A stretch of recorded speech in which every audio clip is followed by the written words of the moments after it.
अस्सलाम वालेकुम गाइस। दोस्तों, आज की वीडियो में देखेंगे कि पाकिस्तान, जैसा कि आप जानते हैं कि इंडिया और पाकिस्तान का बहुत कॉन्फ्लिक्ट है, लेकिन दुनिया कहाँ से कहाँ पहुँच गई और पाकिस्तान अभी वहीं का वहीं है। सबसे बड़ा खतरा जो कि इंडिया वालों को पाकिस्तान की तरफ से पहुँच रहा है वो है पोलियो का, यानी कि बीमारी। दूसरे अल्फाज में कि पाकिस्तान के अंदर पहले पोलियो की बीमारी थी, लेकिन अभी भी है, लेकिन वो आहिस्ता आहिस्ता इंडिया की तरफ शिफ्ट हो रही है। ऐसे ही है। मेरा ख्याल है कि वो शिफ्ट हो रही है, लेकिन पता नहीं कोई भी अभी। तो पहले तो हम वीडियो देखते हैं, उसके बाद करते हैं बात। Let's go. नमस्कार नहीं welcome you all to study IQ. मैं हूं प्रशांत धवन। नाउ अगर मैं आपसे पूछूं कि पाकिस्तान से भारत को सबसे बड़ा खतरा क्या है, तो हो सकता है कि आप कहें आतंकवाद, या फिर चाइना के साथ पाकिस्तान की जो एक डीप पार्टनरशिप बन रही है वो एक बहुत बड़ा खतरा है। ये दोनों सही आंसर्स हो सकते हैं, बट मैं आपको बता दूं, इंडिया के लिए पाकिस्तान में एक और नया खतरा उभर रहा है। और सबसे ज्यादा सैड बात यह है कि यह खतरा ना सिर्फ भारत के लिए घातक हो सकता है, यह खतरा पाकिस्तान और आसपास के देशों को भी बुरी तरीके से इंपैक्ट कर सकता है। मैं यहां पर बात कर रहा हूं पोलियो वायरस की। हाल ही में रिपोर्ट्स पब्लिश हुई। अब देखा कि उन्होंने पोलियो के बारे में बताया, हालांकि भारत में दहशतगर्दी वैसे ही बहुत आम है। बिल्कुल ऐसे ही। उसके अलावा भी वो बता रहे हैं कि पोलियो का खतरा उनको पड़ सकता है, पोलियो ज़्यादा वायरस डेंजरस हो सकता है। डेंजरस हो सकता हुई है कि इस साल पांचवा पोलियो का केस पाकिस्तान में सामने आया है। एक ऐसी बीमारी जो ज्यादातर दुनिया में मिटा दी जा चुकी है, वैक्सीन से पोलियो खत्म कर दिया जा चुका है, मगर दुनिया में आज के समय में आपको बता दूं सिर्फ दो देश बचे हैं, अफगानिस्तान और पाकिस्तान, जहां पर आज भी पोलियो की बीमारी जिंदा है। जी हां, यहां पे आपने सही सुना है। अफ्रीका के कई देश, कोंगो, सुदान, साउथ सुदान, वहां पर पोलियो इराडिकेट हो चुका है, मगर अफगानिस्तान, पाकिस्तान में आज भी ये बीमारी जिंदा है।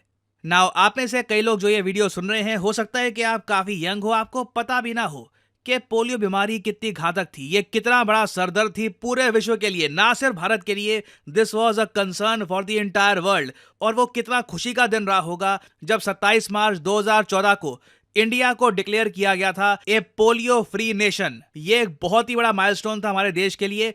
और पोलियो एक ह्यूमन बॉडी के साथ करता क्या था, पहले तो ये मैं आपको बता देता हूं, फिर आप समझ पाओगे कि ये इतना बड़ा कंसर्न क्यों था। अगर हम 1940s के दशक देखें, उसके अलावा 1950s 60s के टाइम का हम अगर डेटा देखें, तो पता लगता है कि हर साल ऑन एन एवरेज 5 लाख लोग या तो मारे जाते थे या पूरी बॉडी पैरालाइज हो जाती थी बिकॉज ऑफ पोलियो वायरस। जी हां, पोलियो वायरस इतना घातक था। पोलियो वायरस एक ह्यूमन बॉडी के ब्रेन या फिर उसके स्पाइनल कोड या कुछ अनफॉर्चुनेट केसेस में दोनों को अटैक करता था। या तो वो आदमी उस वायरस को झेल नहीं पाएगा और मर जाएगा, या फिर उसकी बॉडी का बहुत सारा हिस्सा पैरालाइज हो जाएगा और उसे एक बहुत ज्यादा कष्टकारी जीवन बिताना होगा। कई दशकों तक ह्यूमन काइंड पोलियो वायरस के कहर के अंडर थी। हमें पता था नहीं कि करे तो क्या करे। और सबसे ज्यादा दुख ये होता था कि जब एक बच्चे को पोलियो वायरस हो जाता था और एक बच्चा अपनी लाइफ की बहुत ही अर्ली स्टेज पर या तो अपनी आधी बॉडी या फिर पूरी बॉडी से पैरालाइज हो जाता था। और यह वायरस ऐसा नहीं है कि सिर्फ गरीब देशों में था। यूएस, कनाडा, यूरोप, दुनिया भर में कहीं भी आप चले जाओ, इस वायरस की वजह से कई लोग मर रहे थे।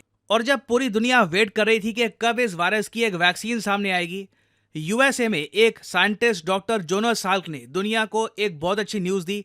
1960s में उन्होंने ये बताया कि एक वैक्सीन बना दी गई है इस वायरस से लड़ने के लिए। और डॉक्टर जोनास साल्क, मैं आपको ये बता दूं, ये एक लेजेंडरी फिगर। इनके बारे में आप गूगल करेंगे, आपको बहुत जानकारी मिलेगी। इनके पास एक ऑप्शन थी। जब इन्होंने पोलियो वैक्सीन बनाई तो इस वैक्सीन का जो पेटेंट है, ये किसी बड़ी कंपनी को बेचकर ये मिलियंस, परहैप्स बिलियंस कमा सकते थे, मगर इन्होंने ऐसा नहीं किया। इन्होंने पोलियो वैक्सीन का जो फॉर्मूला है फ्री में दे दिया डब्ल्यूएचओ को, वेरियस और गवर्नमेंट्स को, और ये कहा ये है पोलियो वैक्सीन, ये है मेरी सारी रिसर्च, फ्री में इसको यूज करिए और अपने देश को पोलियो मुक्त बनाइए। और जब डॉक्टर जोनास साल्क से मीडिया ने पूछा कि आपने ऐसा क्यों किया, आप इस फॉर्मूला को बेच सकते थे, तो डॉक्टर जोनास साल्क ने यह कहा कि क्या सूर्य की किरणों का भी कोई पेटेंट कराता है? दुनिया में कई चीजें हैं, उन पर कमाई नहीं की जाती। It is for the good of Mankind. तो 1960s की शुरुआत में दुनिया के पास पोलियो वैक्सीन आ चुकी थी और उसके इस्तेमाल से दुनिया के कई कंट्रीज ने खुद को पोलियो मुक्त बना दिया।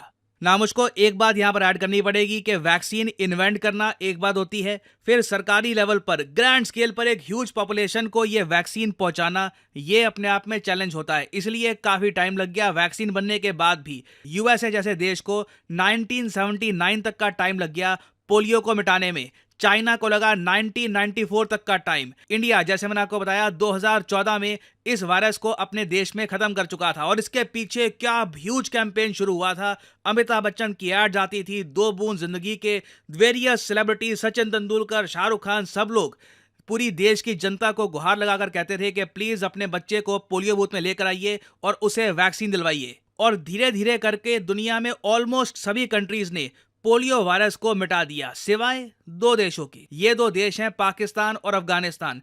इन दोनों कंट्रीज में ये वायरस आज भी जीवित है और डर ये है कि इन 2 कंट्रीज से कल को ये पोलियो वायरस बाकी की दुनिया में भी फैल सकता है, क्योंकि अब पोलियो के टीके इतने ज्यादा नॉर्मल नहीं है बाकी कंट्रीज में, क्योंकि लोग मान के चल रहे हैं कि पोलियो इराडिकेट हो चुका है। और अगर यहाँ पे आपका सवाल ये है कि 2024 में हम एंटर हो चुके हैं, अफगानिस्तान की तो आबादी भी इतनी नहीं है, पाकिस्तान के पास पॉपुलेशन की उतनी बड़ी प्रॉब्लम नहीं है जितनी इंडिया के सामने थी। बांग्लादेश ने भी पोलियो वायरस को साल 2000 में इराडिकेट कर दिया था, मगर इन 2 कंट्रीज में आज भी ये वायरस जिंदा कैसे है? How is it possible?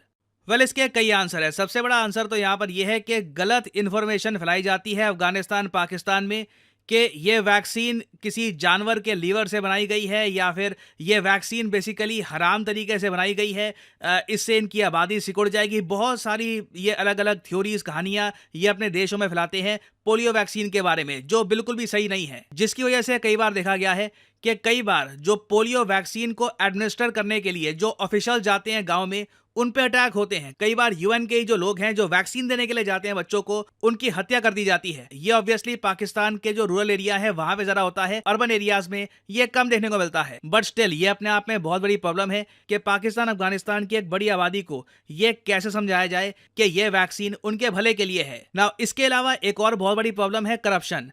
Pakistan Afghanistan को आज भी बहुत सारा पैसा मिलता है WHO से, यूएस गवर्नमेंट से, ताकि ये दोनों देश पोलियो को इराडिकेट कर पाए। अफगानिस्तान को खैर सैंक्शंस के अंडर अब पिछले 1-2 सालों में कम पैसा मिल रहा है, मगर एक टाइम पर बहुत पैसा मिला करता था। बट अनफॉर्चुनेटली ग्राउंड लेवल पर करप्शन इतनी होती है कि काफ़ी बार ये वैक्सीन बेच दी जाती है, जो इक्विपमेंट है ये भी बेच दिया जाता है चंद पैसों के लिए, और बहुत सारे बच्चे अफगानिस्तान, पाकिस्तान में पैरालाइज हो जाते हैं because of polio. For example यहाँ पे आप देख पाओगे, ये 2024 की ही न्यूज़ है। एक ब्लास्ट हुआ पाकिस्तान में जिसकी वजह से 5 पोलियो ऑफिसर्स की मौत हो गई पोलियो वैक्सीनेशन ड्राइव के दौरान। ये पाकिस्तान में आम न्यूज़ है।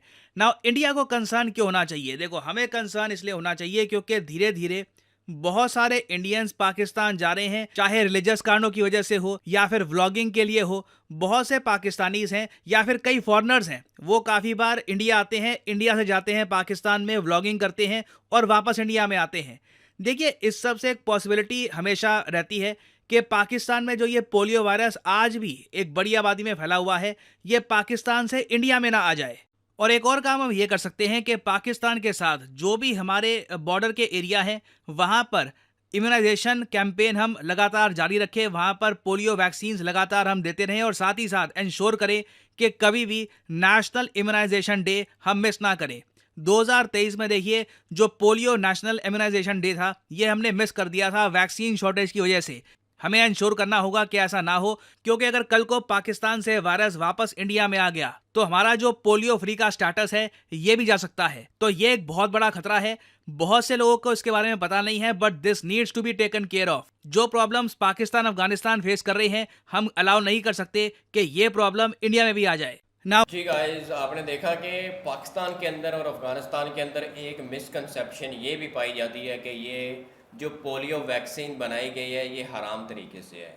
जैसा कि आप जानते हैं कि मुसलमान जो कि हराम को मतलब कि नहीं खाते, जैसा कि हराम से अवॉइड करते हैं। अफगानिस्तान के अंदर भी मुस्लिम है, पाकिस्तान के अंदर भी हैं, लेकिन ये हराम से अवॉइड करते हैं। लेकिन इसका मतलब ये नहीं होना चाहिए कि वैक्सीन ना लें जबकि बीमारी आ रही है तो उसको कंट्रोल ना किया जाए। देखिए, इस वीडियो से हटके भी देखेंगे ना तो इंडिया ने 2014 में सब खत्म कर दिया था। बिल्कुल, उधर पोलियो बिल्कुल ही खत्म हो चुका है, खत्म हो जाए, लेकिन पाकिस्तान के अंदर अभी भी है, यानी कि कंट्रोल पाते ही नहीं है। ये बहुत बड़ा प्रॉब्लम है। हर जगह पे इंसानियत के अंदर अगर देखा जाए तो इंडिया के अंदर भी इंसान ही रहते हैं, लेकिन ये जा कैसे सकती है? पाकिस्तान ब्लॉगर जाएंगे वहाँ पे, वैसे भी पॉपुलेशन आती जाती की वजह से वो कह रहे हैं ना कि एक बंदा उधर से इंडिया से गया पाकिस्तान में, उधर से वो आया वापस, तो उनको डर है कि वो कहीं पोलियो के साथ ना ले जाए अपने। बीमारी को साथ लेकिन ना लें। ऐसा हो सकता है क्योंकि काफ़ी ज़्यादा बिजनेसमैन जो इंडिया में जाते हैं, इंडिया के अंदर उनकी फैक्ट्रियां लगी हैं हाँ। और इंडिया वालों की पाकिस्तान के अंदर भी लगी हुई हैं, क्योंकि जाहिर सी बात है नेबर कंट्री है, लिंक होता ही है। लेकिन ये नहीं होना चाहिए कि इंडिया के अंदर ये बीमारी जाए, क्योंकि कोई भी इंसान नहीं चाहता कि वहाँ की पॉपुलेशन को नुकसान हो, वो ऑडियंस नहीं को चाहते नुकसान कि यार दोबारा उनको पोलियो का सामना करना पड़े। पहले ही वो इतना उन्होंने सामना किया होगा, 2014 में उन्होंने ख़त्म कर दिया था अपना, लेकिन अब उनको डर है डर है। कि शायद पोलियो हो। आ लेकिन जाए। इतनी स्पीड से भी नहीं जा सकता, क्योंकि कोई भी बीमारी होती है उसके ऊपर काफ़ी रिस्ट्रिक्शन लगी होती है, बाकायदा चेकिंग की जाती है। अगर कोई एयरपोर्ट से उधर जाता है तो उसको पहले टेस्ट करवाने पड़ते हैं, फिर मुकम्मल एक तरीकाकार होता है, लेकिन इतनी जल्दी नहीं जा सकती। तो आई होप कि आपको वीडियो अच्छी लगी हो। और अगर वीडियो अच्छी लगी तो वीडियो को लाइक करो एंड नहीं तो चैनल को सब्सक्राइब करो। तो इस वीडियो को हमने नीचे लिंक दिया हुआ है डिस्क्रिप्शन में, आप इनको जाके ज़रूर फॉलो करें। तो फिर मिलते हैं नेक्स्ट वीडियो में, तब तक के लिए अल्लाह अल्लाह हाफिज़।